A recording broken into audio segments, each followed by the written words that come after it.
Яңалыклар вакыты үз эшен башлап җибәрде. Студияда Алсу Нуриева. Исәнмесез? 22 год для нашего района ознаменовался не самыми хорошими показателями. Республиканың баш автоинспекторы әлбәттә тикшерүдә. Бір ел ішінде бізге шу сертификатны берділер. Азнакайның яшь гаиләләре торак шартларын яхшырта. Данное нововведение наши граждане, которые хотят жить в своем частном доме, обязательно оценят. Өлешле төзелештә катнашу килешүе буенча яңа мөмкинлекләр. Әлбәттә, эш визиты белән Татарстан буенча юл хәрәкәте иминлеге дәүләт инспекциясе идарәсе начальнигы Ленар Габдрахманов булды. Әлбәттә, аның төп максаты юл хәрәкәте иминлеген булдыру һәм бу юнәлештә районыбызда алып барылырга тиешле эшләргә нәтиҗә ясау. 2022 елда Әлмәт районы юлларында 16 юл транспорт хәрәкәте теркәлгән. Аларда 9 кеше үлгән, 24 кеше төрле дәрәҗәдәге тән җәрәхәтләр алган. Мактанырлык булмаган статистиканың сәбәпләрен башкарма комитетында узган киңәшмәдә ачыкладылар. Анда шулай ук Татарстанның транспорт һәм юл хуҗалыгы министры Фәрит Хәнифов та катнашты. Теманы Алсу Амирова дәвам итә.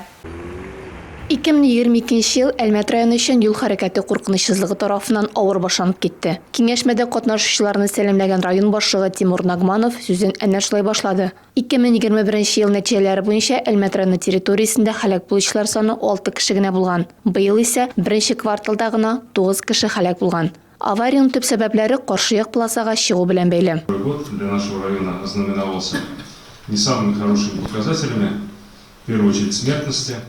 2022 ел безнең район өчен бик яхшы булмаган күрсәткечләр белән башланып китте. Беренче чиратта бу үлем очраклары күбәю. Бу саннар безнең эшебезнең нәтиҗәлеге һәм сыйфаты турында уйланырга тагын да ныграк мәҗбүр итә. Үлем очрагы булган һәр хәрәкәт комиссия тарафыннан тикшерелде. Был очень подробным разбором ситуации на комиссии. Татарстан буенча юл хәрәкәте иминлеге дәүләт инспекциясе идарәсе начальнигы Ленар Габдрахманов юл транспорт хәрәкәтләренә иткән төп сәбәпне тизлек режимын бозу белән бәйләде. Шуңа күрә бу юнәлештә профилактик чараларны көчәйтергә, халык белән эшне ныгытырга өнди. В ходе изучения обстоятельств ДТП было установлено, что водитель Kia проехал расстояние 170 километров за 1,5 часа. Таким образом, Kia в среднем двигался со скоростью 113 км в час. Это сказание за 1,5 часа на Kia в такую погоду, мы помним прекрасно, метель была и все остальное. Мы проехали со скоростью 113, а это мы проехали и Алексеевское, да, если мы в среднем берем, и Сахаровку, и, значит, Теннесель, и Ленина, опять-таки. Россия Ички эшләр министрлыгының Әлмәт районы буенча ЮХИД бүлеге начальнигы Валерий Гыззатуллин сүзләренә караганда, һәлак булучылар теркәлгән барлык юл транспорт хәрәкәтләрендә юлларны карап тоту буенча җитешсезлекләр теркәлгән. Юл кырыйларын тиешенчә эшкәртмәү, начар һава шартлары вакытында юлларны сыйфатсыз һәм үз вакытында чист тартмау шуларга керә. Юлларның тиешенчә яктыртылмауы да безнең район өчен проблемалы мәсьәлә. Нам нужно привести в порядок в первую очередь те дороги, где большая интенсивность. И категория дорог должны отвечать этой интенсивности. Бу утырышта министр юл буенда утыртылган агачларның торышына тукталып үтте. Шуңа бәйле рәвештә урман хуҗалыклары җирле хакимият белән бергәлектә аларны тәртипкә китерү һәм өстәмә саклык зоналары булдыру юнәлешендә инициатив программа эшли башлауы көтелә. Алсу Амирова, Рамиля Хәмидуллина, Марат Хәлиуллин, Яңалыклар вакыты, Луч, Әлмәт телекомпаниясе. 14 яшьтән алып 35 яшькә кадәрге Татарстанда яшәүче яшьләрнең үз проектларын тормышка ашыру өчен 1,5 миллион сумга кадәр акча алу мөмкинлеге бар дип хәбәр итә Татарстанның яшьләр эшләре, спорт һәм туризм министрлыгы матбугат хезмәте. Конкурс 15 номинация буенча уза. Анда катнашу өчен 30 мартка кадәр Россия яшьләре грант модулендә тутырылган проект заявкасын тапшырырга кирәк. Узган ел Татарстаннан 484 гариза бирелгән булган. Шулардан 23 проект 27 миллион сумлык гомуми ярдәм алган. Азнакай районында яшь гаиләләрне торак белән тәэмин итү буенча дәүләт программасы уңышлы эшли. Шушы программа нигезендә муниципаль район башлыгы Марсель Шайдуллин 2 яшь гаиләгә торак сертификатлары тапшырды. Илмира Шарифуллина дәвам итә. Дорогой, наша дочь подросла. Ей нужна уже своя отдельная комната. Район башлыгы Марсель Шайдуллин Азнакайда яшәүче Иргашевлар һәм Шафиковлар гаиләләренә торак шартларын яхшыртуга сертификатлар тапшырып, гаиләләренә иминлек теләде. Ел сайын без 100-120 квартирага сертификат тапшырабыз, төрле программалар буенча. Бу инде шушы яшь гаиләләр программасы шулай бит. Шуңа рәхмәт, котлыйбыз. Исән-сау гына яшәргә, бәбиләрне үстерергә, тагын табырга возможность булса, рәхәтләнеп матур итеп яшәргә язсын. Узган ел 38 гаилә шундый программалар буенча социаль түләүләр һәм яңа йортлардан фатирлар алдылар. Быел да анда катнашырга теләк белдерүчеләр арта тора дип белдерде торак белән тәэмин итү бүлеге җитәкчесе Ләйсән Шәрипова. В Азнакаевском районе у нас... Дәүләт программасы кысаларында безнең Азнакай районында елдан-ел яшь гаиләләр үзләренең торак шартларын яхшырта баралар.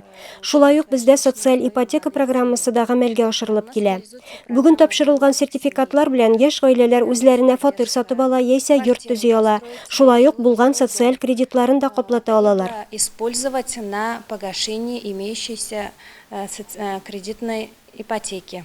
Бу күптән көтелгән вакыйга гаиләләр өчен чын бәйрәм булды. Алар акчаны торак шартларын яхшыртуга тота ала.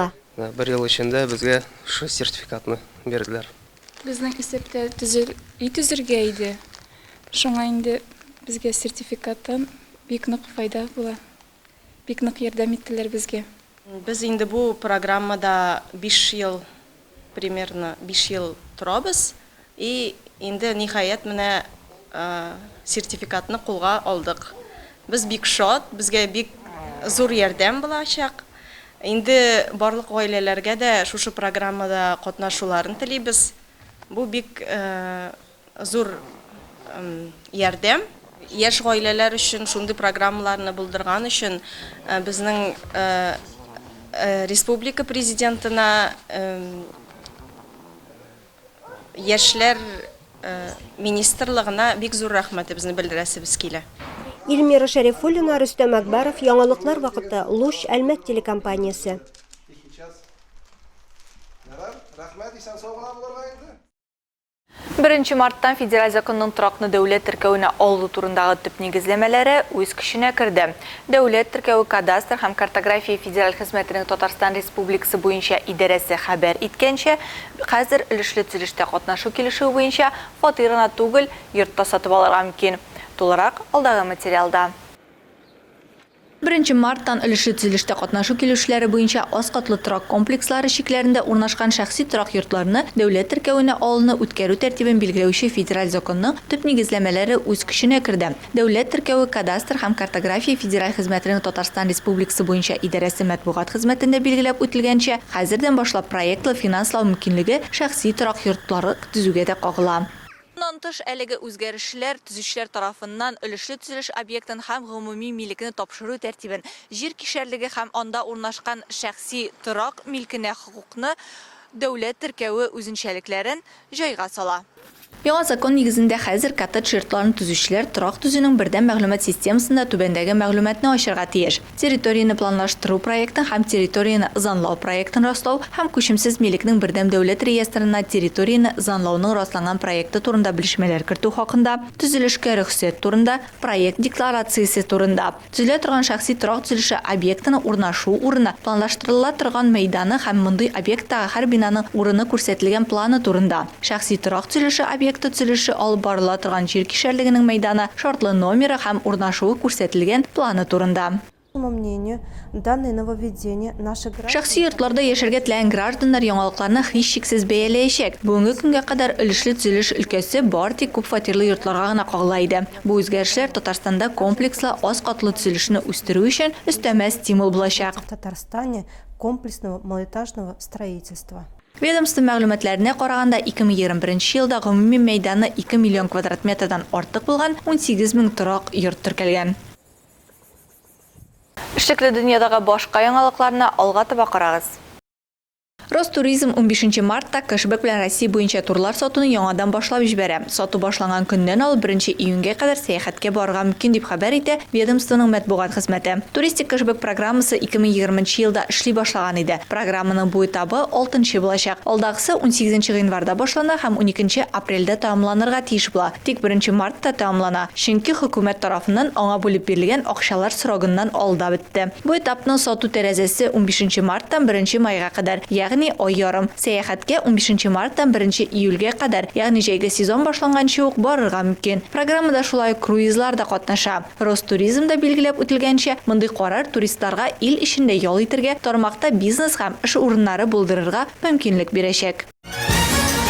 Россия президенты Владимир Путин 1 апрельдән кирәме түбән булган гаиләләрдә тәрбияләнүче 8-16 яшьлек балалар өчен яңа түләүләр билгеләнәчәге хакында белдерде. Бу хакта РИА Новости агентлыгы хәбәр итә. Дәүләт башлыгы искәртеп үткәнчә гаиләләр беренче түләүләрне инде майда ук алачак. Мондый гаиләләр төбәктәге яшәү минимумы күләменең 50-75 яки 100% дәрәҗәсендә пособие алырга мөмкин. Бу Россиядә уртача 6-дан 12 мең сумга кадәр була. Россия Федерациясе президенты билгеләп үткәнчә күмәнле хатын-кызлар 7 яшькә кадәрге балалар тәрбияләүче һәм кирәме югары булмаган гаиләләр өчен дәүләт тарафыннан айлык түләүләр каралган инде. Мондый ярдәмне 8-16 яшьлек балаларны ялгызы тәрбияләүче ата-аналар да ала.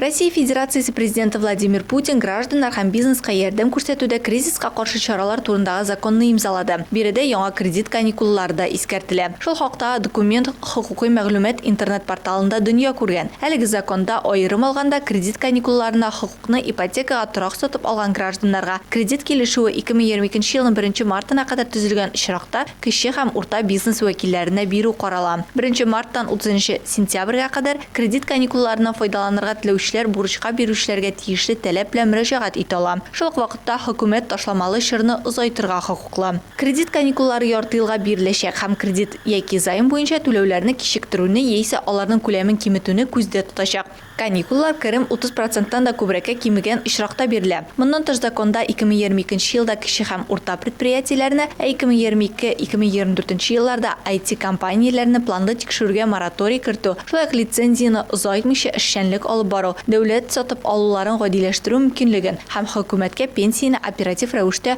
арттыру хокукын бирү каралган.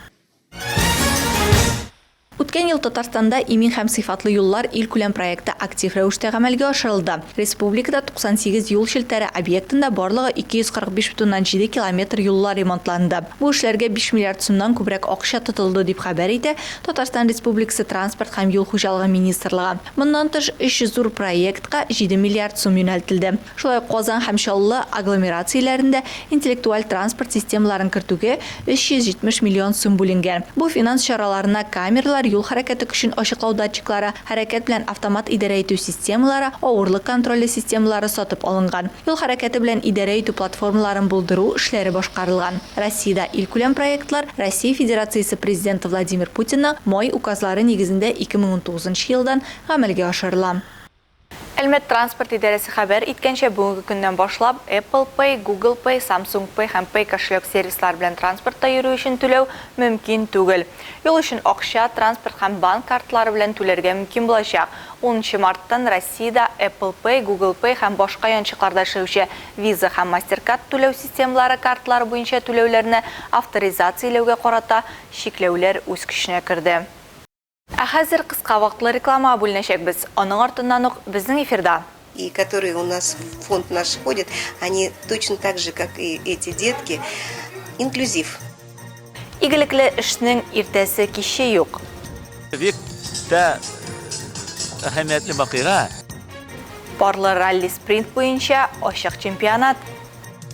Выиграть первенство России и поехать на первенство Европы. Әлмәтләрнең спортта чираттагы уңышлары. Реклама тиз ачык. Безнең белән калыгыз. Безнең дөнья ничек карасаң да яхшылыкка нигезләнгән. Әгәр яхшылык булмаса, бу дөньяда тынычлык, дуслык, мәхәббәт сыман изге хисләр булмас иде. Бу рухи сыйфат һәрбер кешенең күңелендә булырга тиеш. Шулай дип Дари Добро игелек бүләк ит фондында да уйлыйлар. Оешма ярдәмгә мохтаҗ кешеләргә шул исәптән балалар, картлар һәм инвалидлар йортлары, күп балалы һәм аз керемле гаиләләргә дә хәйрия ярдәме күрсәтә. Физик мөмкинлекләре чикле балалар зур ярдәм ала. Волонтерлар аларга яңа күнекмәләрен үстерергә, иҗади потенциалны ачырга һәм социаль хезмәттәшлек өчен мөмкинлекләр ача. Мы самое главное хотим показать, что Иң мөһиме әлбәттә яшәүче һәм фондка кергән әлеге үзенчәлекле балаларыбызның барлык балалар сыман шундый ук матур булуын күрсәтергә телибез. Алар калган балалар кебек үк түгел. Биредә алар барысы бергә бер мәйданчыкта, барысы да бер-берсе турында кайгырталар һәм бу бик сөендерә. Все заботятся друг о друге, и это очень радует.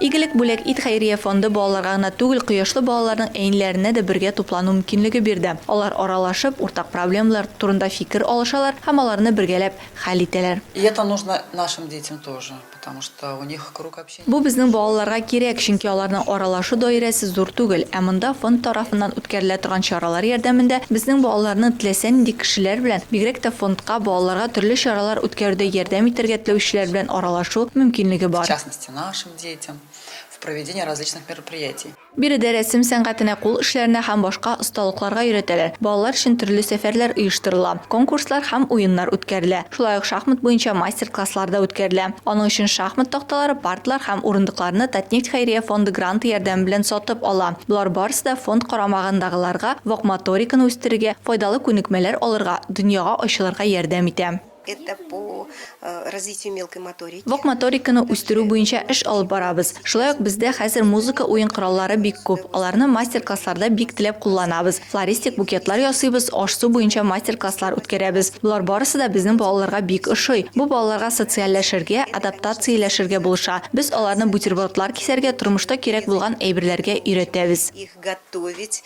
И то, что все это нужно в жизни. Балаларның остазлары волонтерлар, музыка һәм 65-нче көллияттән, 21-нче һәм 19-нче мәктәптән, 1-нче номерлы лицейдан волонтерлар һәр вакыт бәйрәм атмосферасын тудырырга булыша. Алар фонд эшләгән елларында аның белән хезмәттәшлек, барлык чараларны оештыруда да ярдәм итәләр. Хәйрия ярдәмгә мохтаҗ кешеләргә ярдәм итү теләгеннән башлана. Берәүләр акчалата, икенчеләр нәрсәләр беләндер уртаклашып, өченчеләре игелекле сүз әйтеп ярдәмгә әзер. Биредә әгәр сезнең ярдәм итү теләге бар икән, барлык төр булышу да яхшы. Башкаларга ярдәм итеп без үзебезнең эштә берни белән дә чагыштыра алмаслык җылы хис туябыз. Фондта теләсә нинди ярдәмгә дә шат. Әлмәттә парлы ралли-спринт буенча Татарстанның көньяк-көнчыгышының ачык чемпионаты булып узды. 7-нче тапкыр Экстрим паркта уздырылган ретро автомобиль ярышларын безнең төшерү төркемендә күреп кайтты. Әлмәт Экстрим паркына җыелган автомобильләрнең ниндие генә юк. Чит ил машиналарыннан алып 60-70 елгы совет автомобильләре дә, Запорожец машиналары да бар. Руль артында яшь машина йөртүчеләрдән алып хатын-кызларга кадәр барысының да максаты бер: каршылыклы трассаны тиз арада үтү. Ул бит инде бик тә әһәмиятле вакыйга, һәм инде бик кызык та. Менә мин һәм инде менә чыгыш ясагында әйтеп киттем. Менә шу егетләр, алар арасында кызлар да бар әле, шушындый машиналарны төзекләндереп һәм менә шушында килеп чыгышлар ясадылар. Шуның өчен менә аларга бик зур рәхмәт. Әлмәттә әлеге автоспорт ярышлары 16-нчы тапкыр уздырылды. Әлмәт Рельсинг Клаб техник спорт клубы оештырган кышкы парлы ралли-спринт ярышларында 70-тән артык кеше катнашты. 58 машинада алар үзләренең көчен сынады. 7-нче тапкыр Экстрим паркта үткәрелгән әлеге ярышлардан Киров өлкәсе, Азнакай районы һәм башка бик күп төбәкләрдән катнашучылар килгән. Ретро автомобильләр яратучылар бөтен республикадан, шулай ук төрле төбәкләрдән җыелган иде. Башкортстан, Татарстанның 8 шәһәреннән килүчеләр бар. Экстрим паркта бу ярыш безнең 7-нче мәртәбә үтә. Элекеге ярышлар безнең районнарда да үткәне булды. Безнең шәһәрнең ипподромында да 10 ел элек үткәрәдерик. Хәер инде монда күчтек. Бу площадка менә кыш көне снегоходта чабышлар беренче бара, аннан соң инде машина гонкаларын оештырабыз. Рамил Гарипов автоузышларда 17 ел рәттән катнаша. Күршебез Азнакайда мондый ярышларны үзе дә оештыра. Мондый чаралардан көч алам ди ул. Бүгенге көндә менә 9 машина килдек. Бөтен класста да барбыз. Бик увлекательный спорт. Бер кирип китсәң, яңадан чыгып китә торган әйбер түгел. Азнакай егете Илнур Мәбәрәкшин да ярыш минем өчен адреналин чыганагы булып тора ди. Әлеге спортта ул инде 5 ел. Күптән түгел генә Чиләбе өлкәсендә узган ярышларда беренче урынны алып кайткан. Үзебезнең гаражларыбыз бар, үзебез машиналарны җыябыз, җимерәбез, кире ясыйбыз. Ошыйны адреналин алабыз. Фирай Юнусова, Дамир Корбанов, яңалыклар вакыты, Луч Әлмәт телекомпаниясе.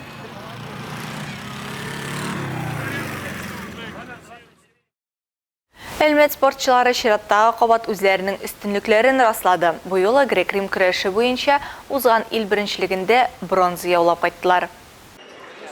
Әлмәтле Хакимжан Давронов 13 ел грек-рим көрәше белән шөгыльләнә. 19 яшьлек спортчы егет Россия беренчелеге җиңүчесе, күп тапкыр Иделбуе федераль округы җиңүчесе һәм призеры. В 2015 году я на первенстве России стал серебряным призером. 2016 елда Россия беренчелегендә 2нче урын алдым. Киләсе елда беренче булдым. Ил күләм ярышларда гел чыгыш ясыйм. Шуңа мондый ярышларда мин җиңәргә, алга таба үтәргә тиеш. Элек булган нәтиҗәләрне акларга, Россия беренчелеген җиңеп, Европа беренчелегендә катнашырга. Повторять свои былые результаты, выиграть первенство России и поехать на первенство Европы. Спортчы әйткән сүзендә торды. Бу язның беренче көннәрендә 21 яшькәчә грек-рим көрәше буенча узган ил беренчелегендә бронза призер булды. Иң мөһим бөтен Россия ярышлары 2 марттан 6-сына кадәр Самара шәһәрендә узды. Барлыгы ил беренчелегендә илебезнең 377 иң көчле спортчысы катнашты. Әлмәт спортчысы Хакимжан Давронов Татарстаннан бердән-бер көрәшче. Ил күләм ярышларда 3нче урынны алу өчен Хакимжан 5 көндәшне Рязань, Якутия, Свердловск өлкәсе, Ростов-на-Дону егетләрен уза. 3нче урын өчен көрәштә Дагестан спортчысын җиңә. Әлмәтле Хакимжан Давронов бар тик 4-1 финалда Новосибирск көрәшчесенә җиңелә. Лина Хасаншина яңалыклар вакыты Луч Әлмәт телекомпаниясе. Бу сезгә ишткәрәсе соңгы мәгълүматыбыз иде. Мин Алсу Нуриева һәм монтаж операторы Олия Байрамалова сезнең белән сау булашабыз. Киләсе очрашларга кадәр.